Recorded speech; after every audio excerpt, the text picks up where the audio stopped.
जहां तक काजू की बात इंडियन मार्केट्स में है, यहाँ पर काफी पॉजिटिविटी इस सेंस से भी है कि हम यहाँ पर कुछ फायदा आता हुआ देखेंगे एक्सपोर्ट के तौर पर।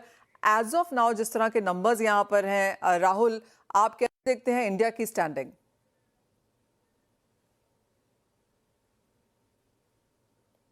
राहुल, कैसे देखते हैं आप कैशू एक्सपोर्ट्स यूएस को?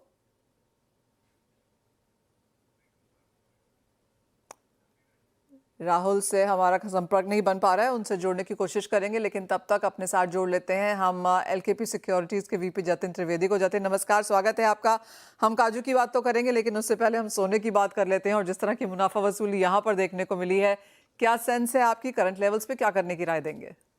मनीषा, वोलेटिलिटी तो अभी एक कंटिन्यूअसली आपको देखने मिलेगी प्राइजेस के अंदर। सो वो बहुत ही रिस्की काम तो रहेगा ही मार्केट के अंदर, क्योंकि मार्केट जो है पूरी तरह से प्राइसिंग करने की कोशिश तो कर ही रहा है इस टैरिफ को और ट्रेड को। जो जिटर्स चालू हो गए हैं, ट्रेड टैरिफ रिटेलिएशन, अब एशियाई मार्केट्स के अंदर रिएक्शन कैसे होता है यूएस के टैरिफ को लेकर के, क्या टेबल पे फिर से डिस्कशन शुरू करने की कोशिश हो जाती है यूएस के साथ, या फिर उसके सामने और रिटेलिएशन होता है। ये एक इम्पोर्टेंट सवाल रहेगा आगे चलते हुए। Next on the table, gold का मार्केट जो रिएक्शन दे रहा है, इनिशियल रिएक्शन काफी हद तक पॉजिटिव था because of the trade tariff uncertainty, और ट्रेड टैरिफ की वजह से जो भी इकोनॉमिकल ग्रोथ में स्लो डाउन आएगी उसके कारण से। लेकिन बाद में जो है प्रॉफिट बुकिंग हुआ है, ये ओवरबॉट सिचुएशन, और गोल्ड ऑलरेडी प्राइस इन कर चुका था ये सब चीजों को। सेकेंडली, और नेक्स्ट आगे ट्रिगर्स क्या होंगे, क्या ये और नेगेटिविटी के साथ और मार्केट उसको और इम्पैक्ट करते रहेगा? तो इसके कारण से गोल्ड के अंदर ये प्रॉफिट बुकिंग का दौर जो है थोड़ा-सा देखने मिला है। मुझे लग रहा है 3050 से लेके 31 30-25, ये एक जो रेंज है इसके अंदर गोल्ड आपको इनिशियली ट्रेड करते हुए देखने मिलेगा। और ये जो लेवल है, ये कुछ दिनों तक और इस लेवल के अंदर ट्रेड करते हुए देखने मिलेगा, क्योंकि बहुत हेवीली नेगेटिव रिएक्शन से इसको नहीं देखना चाहिए। ट्रेड टैरिफ का प्रॉफिट बुकिंग जो है वो, ये एक दौर रहेगा जहाँ पर 3050 के बीच से लेके 31-25 के बीच में ये ट्रेड करते रहेगा। 3000 का लेवल जब तक होल्ड कर रहा है मनीषा, तब तक बहुत बड़े पैमाने पे इसके अंदर प्रॉफिट बुकिंग नहीं आएगी। 3000 का लेवल्स अगर होल्ड करना बंद कर देता है, उसके बाद 2800 तक एक नॉन स्टॉप फॉल आ सकता है। But I don't want to sound it very early and alarming कि 3000 का डॉलर टूट जाएगा जल्दी से। ये मार्केट इतना भी खराब नहीं है कि आपको बहुत ज़्यादा पैनिक यहाँ पे सेलिंग दिखाए। येस, वीकनेस रहेगी, सेलिंग जो है वो आपको देखने मिलेगी हायर नोट्स पे, और हायर नोट्स का जो लेवल्स जो मैं बता रहा हूँ वो 3100 से लेके 32, 3120, 3125, ये ज़ोन्स जो है, ये एक पैनिक सेलिंग रहेगा, और 3050 तक के लेवल्स आपको बार-बार देखने मिलेंगे। हम्म। जतिन, साथ ही साथ अगर क्रूड को देखा जाए तो यहाँ पर रिएक्शन और भी बड़े होते हुए नजर आए हैं। कल 6% की गिरावट थी, 4% की गिरावट के साथ एमसीएक्स कारोबार कर रहा है, और काफी हद तक वही हाल ब्रेंट और नाइमेक्स का भी बनता हुआ नजर आया है। तो जो ये काफी हद तक एक फ्री फॉल में तब्दील होता हुआ नजर आया है क्रूड, और कितनी नीचे में गिरावट यहाँ पर एक्सपेक्टेड है, कहाँ पर सपोर्ट लेवल्स बनता हुआ देखते हैं? एग्ज़ैक्टली राइटली पॉइंटेड मनीषा, सबसे ज़्यादा ओवर रिएक्शन और सबसे ज़्यादा जो मार्केट का जो डर था वो क्रूड को इसके ऊपर था, क्योंकि स्लो डाउन इकोनॉमिकली, ये तो एक चीज़ मार्केट में डर था ही कि आगे चलते हुए स्लो डाउन के कारण से क्रूड के अंदर जो इम्पैक्ट बढ़ जाएगा।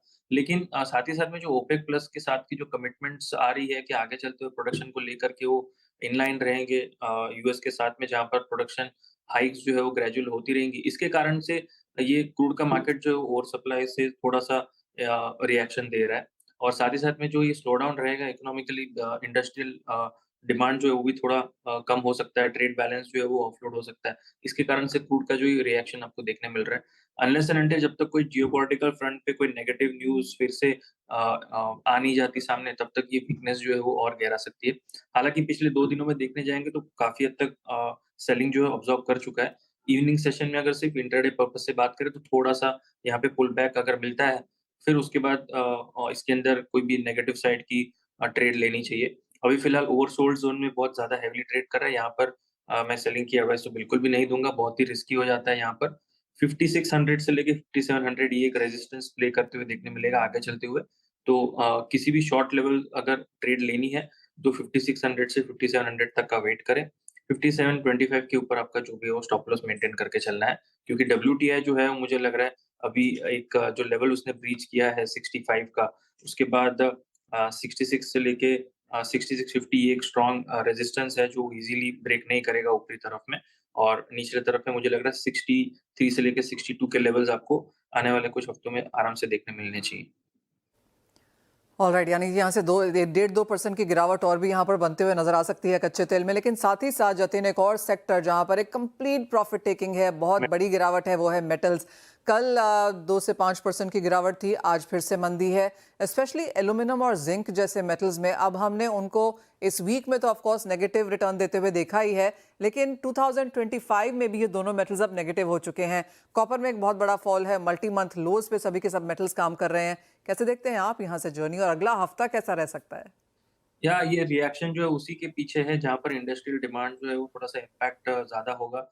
एशियन मार्केट्स में काफ़ी हद तक टैरिफ्स जो है वो ज़्यादा है चाइना, जापान और इंडिया के ऊपर। हालाँकि इंडिया कंपैरिज़न में भले ही कम हो लेकिन टैरिफ्स तो हैं। तो इसके कारण से स्लोडाउन जो है वो क्रॉस बॉर्डर ज़्यादा देखने मिलेगा और जिसके कारण से ये रिएक्शन जो है बेस मेटल्स और सिल्वर भी जो है वो बहुत ज़्यादा उसके अंदर रिएक्ट कर रहा है। तो बेस मेटल का मार्केट ये पिछले 1 डेढ़ महीने से एक अच्छा खासा रन अप में था जहाँ पर रैली अच्छी खासी पॉजिटिव थी, तो इसके कारण से प्रॉफिट बुकिंग जो है और थोड़ी डीप हो चुकी है क्योंकि ये ऑलरेडी पॉजिटिव रन अप में थे।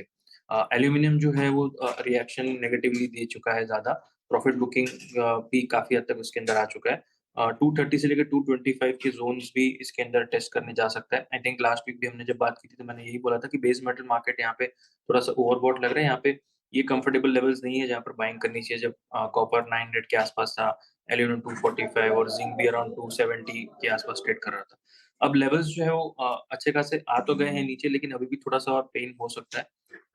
2 से 3% का और थोड़ा-सा पेन मुझे दिख रहा है मार्केट के अंदर बेस मेटल के अंदर।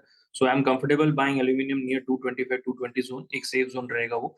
तो इस लेवल का वेट करना है जो बाइंग साइड की एंट्री लेना चाहते हैं। शॉर्ट सेल के लिए अपॉर्च्युनिटीज़ है अराउंड 237 से लेके 240 के बीच में, 241 के ऊपर स्टॉप लॉस रखना है। एल्यूमीनियम के अंदर शॉर्ट सेल की एडवाइस रहेगी।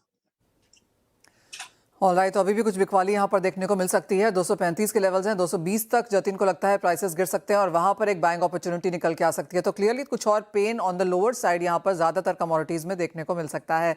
जतिन, बहुत शुक्रिया साथ जोड़ने के लिए। उन सभी कमोडिटीज में कैसे कारोबार किया जाए हफ्ते के आखिरी दिन, वो सजेस्ट भी करने के लिए, एंड ऑफ कोर्स एक पोजिशनल कॉल के लिए क्या नंबर्स देखने चाहिए उसका भी जायजा देने के लिए।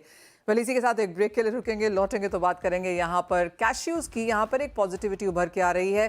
कुछ एक सेक्टर्स हैं जैसे कि राइस है, टेक्सटाइल्स है, साथ ही साथ कैश्यूज भी हैं जो हम यूएस को एक्सपोर्ट करते हैं, जहाँ पर एक रिलेटिव कॉम्पिटिटिवनेस इंडिया के फेवर में जाती हुई नजर आई है। क्या है डिटेल्स बताएंगे आपको इस ब्रेक के बाद।